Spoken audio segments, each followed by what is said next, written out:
Every day's a chance you can do something amazing to feel your passion blazing and shine. Paint with every vision, dance in new directions, explode to new heights in your mind. I will rise up with you today. Lift up my voice And boldly say, we are the ones we've been waiting for.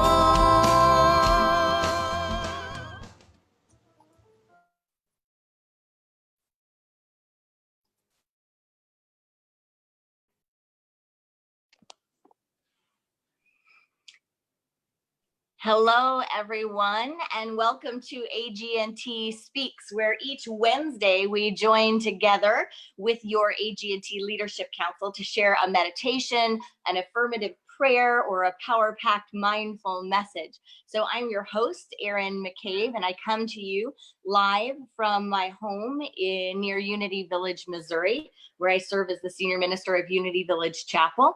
And I have a passion to inspire mindfulness, cultivate care, and inspire action. So I'm delighted to be here with you today. If you are watching live stream, remember that you can hop in to be up close and personal in the Zoom room where we debrief and have a discussion after our live stream today.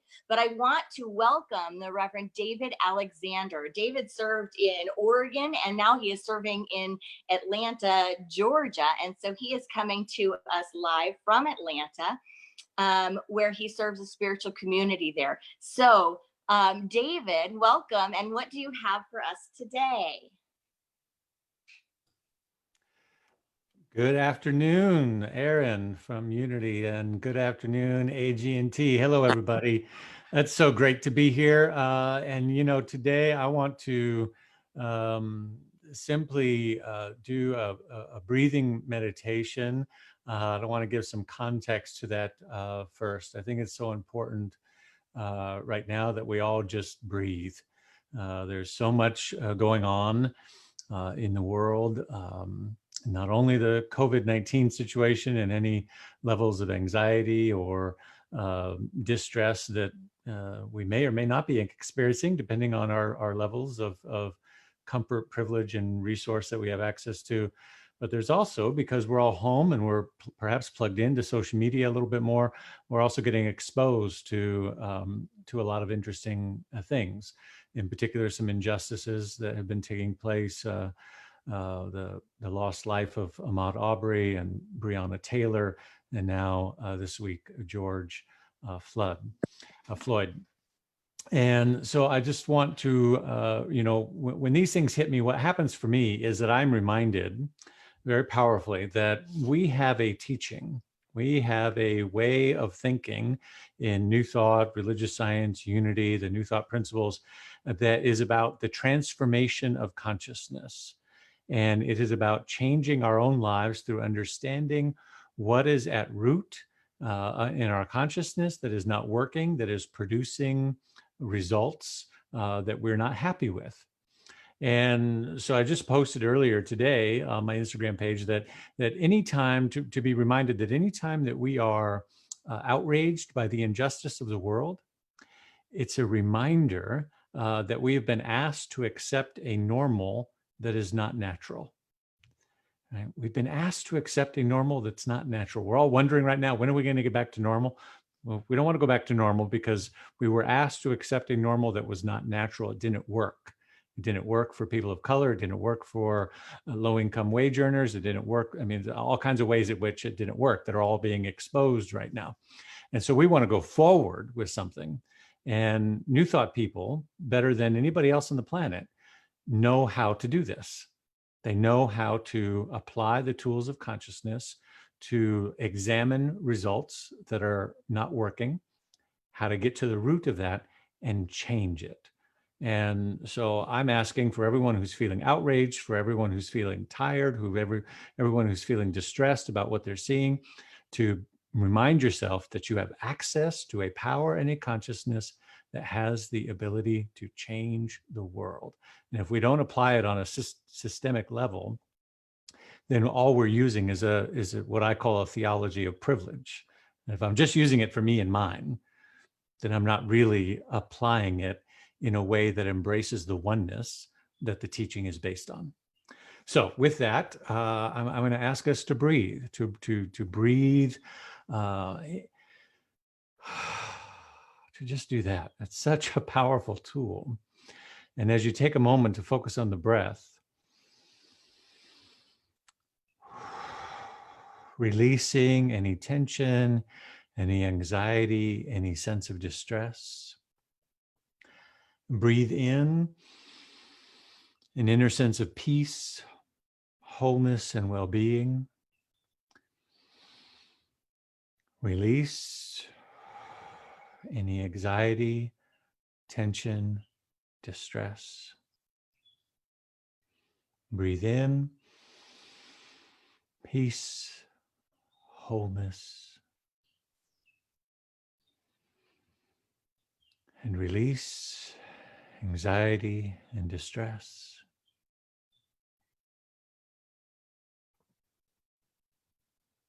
And as we continue to do this, what emerges in our conscious awareness is an innate sense of wholeness that seeks to reveal itself as us. There is a wholeness that wants to live as you. Lean in and breathe into that awareness.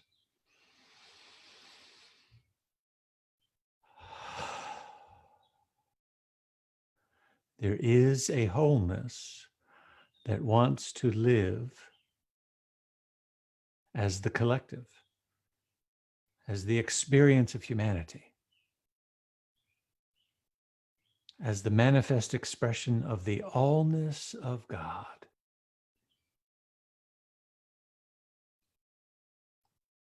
You have to be willing to be its outlet. You have to be willing to be its point of expression in the world.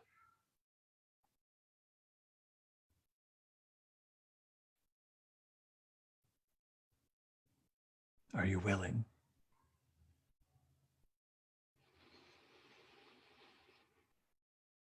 Continuing to breathe.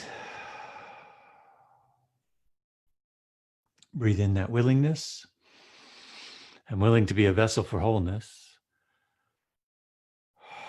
And release anything that stands in the way of that. Breathe in. I'm willing to be a vessel of peace and prosperity. And release anything that stands in the way of that.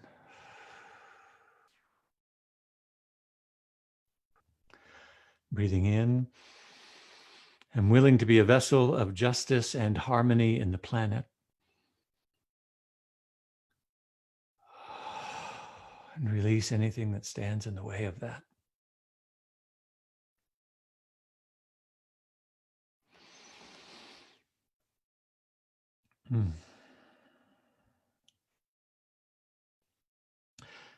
As we bring this practice to a close, I want to share with you a poem from Lynn Ungar on the breath.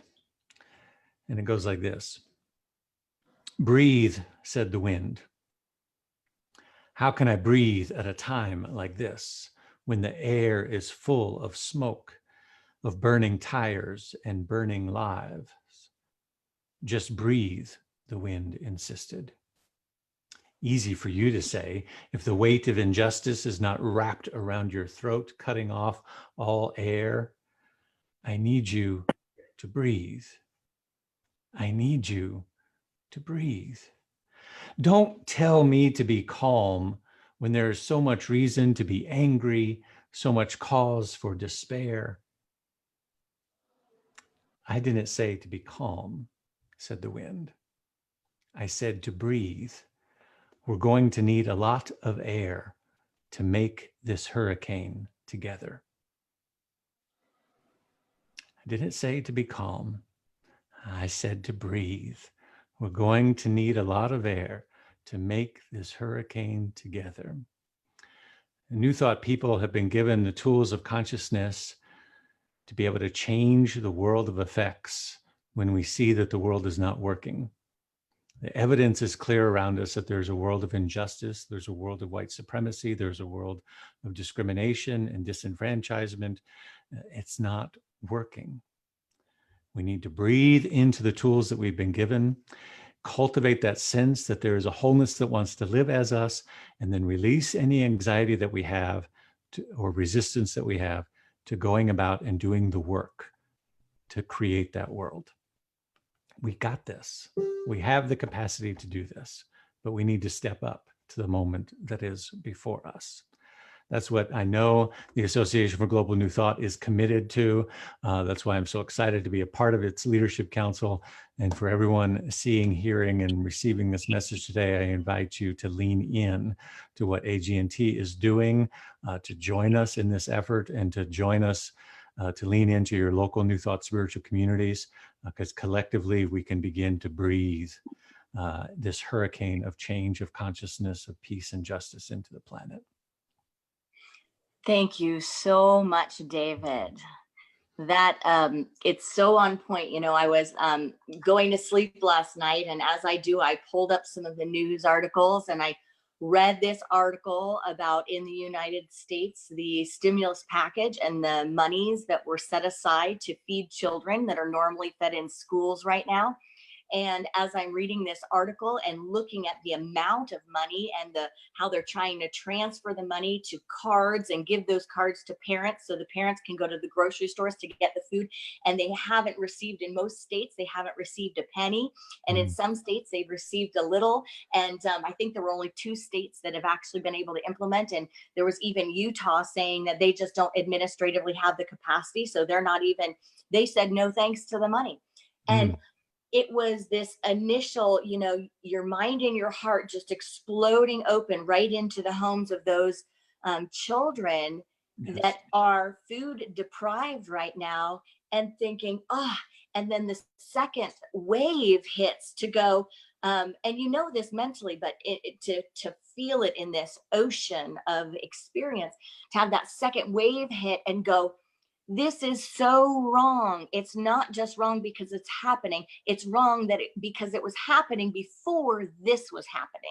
It's wrong because that many families actually need the food programs at school rather than being paid a living wage so that they can feed their families. You know, there was a time when you only had to have one person in a household working to be able to, you know, have a home, a car, save some money for vacations, and abundantly feed your family. And so it was like that, getting to the core of how the system isn't working. And so this exercise is perfect because, you know, in reading that article, rather than going to sleep thinking about that and being paralyzed by what can I do with this feeling and this knowing of disharmony happening, we can go into this breathing exercise. We can use it and we can visualize and become one with the hurricane of breath and put our full intention and our full energy into co-creating a world that works for all. So thank you for giving us those tools today. And for everyone, Absolutely. Oh, just to say, every, you know, speaking about that issue, every condition of injustice, every condition, every circumstance of discrimination, whether it's systemic, it's all systemic, but, you know, whatever we think, oh, it's overwhelming. How do we, you know, feed people or this, that, or the other thing? All they lack, every problem that we have, all it lacks is creativity. Yes, I completely believe that. We're so anemic about our capacity to, it's like, oh, it's this or that. It's either, you know, food stamps, or it's socialism, or it's, you know, every issue, we have boiled it down to this polarized left or right, Democrat or Republican, or what, liberal, conservative polarization of positions. But anytime you're polarized and you've got 2 options, it just means you lack creativity, because there's so many more options than just A or B. Right. And so that breathing is about, again, getting into that innate wholeness that wants to live as us. And if that's true for you, then that's true for all of us. That's true for all of humanity. And we breathe into that to cultivate that compassion and the creativity and also the courage, the moral courage and conviction to do something about it. And we can. Such a powerful tool and such a powerful message. Thank you, David. My So pleasure. thank you everyone for joining us on this live stream. We come to you each week at noon Central Time for an AGNT Speaks experience. So I invite you, if you are online live right now and you want to hop into the Zoom room, feel free to join us for a little debrief up and close and personal. You can make a prayer request there. You can ask a question, or we can just chit chat a little bit and connect more. So I just want to let you know that in the link below, you'll see the link to all of our AGNT Council members, so you can read more about them. You can find out about their spiritual centers.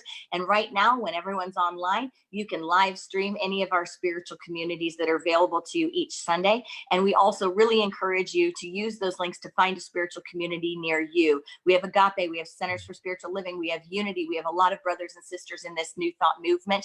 And so we want to support you and encourage you connecting with the community in your area. You can also learn more about the work that AGNT does, and we are definitely in a time that what we support is what we sustain and what thrives. So if you feel moved to give, there is a donate button down there where you can support the work of AGNT. So thank you for being here with us, and we'll see you next week when we hop offline right now and we hop into the Zoom room. About the embodiment of our teaching and bringing it, the way I phrase it is the radical implication of our theology. And we have a theology that talks about oneness. We have a theology that talks about wholeness. We have theology that talks about all of these beautiful, wonderful spiritual principles that feel good on Sunday morning. But what is the radical implication of affirming that, speaking that, praying that, meditating on that, radical implication in our own bodies? We know that on the individual level. The previous panel speaking about that. You know, what do we have to let go of? What do we have to get rid of in order for us to really be whole? And now we're asking that same question about the world.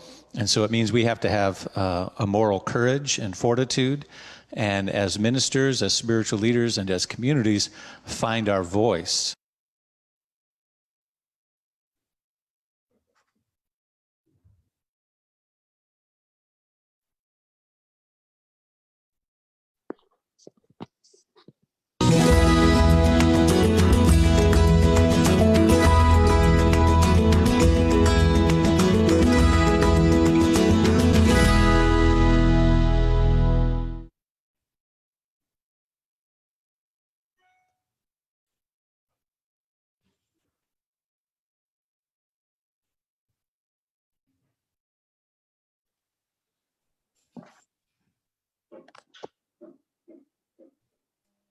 Okay, so I believe we are off of our live stream and we are now in the Zoom room. So I just want to welcome you. And if for some reason you do not want your screen shared in the Zoom room, then go ahead and just block out your screen. If you would mute your volume button until you would like to speak, then go ahead and do that. And our AGNT beloved Barbara is going to let you all hop into the Zoom area with David and I. But this is just a time where we can support you with any prayer requests or have any discussions. This is a half an hour time together. And so we have, 10 to 12 minutes left here. But I want to welcome Aletha, Betsy, Benita, Cassandra, Clifton, Deborah, Denise, Doris, Gary, Greg, Harriet, Henry, Jennifer, Kat, Lynn, Marty, Marilyn, Patricia, Jill, Judith, Sandra, Sherry, Victoria, Yeshua, and Zena. Welcome. We are so glad that you are all here. Mm-hmm. Still says we're live on Facebook, but I guess that's okay. Welcome to everyone. Welcome to everyone.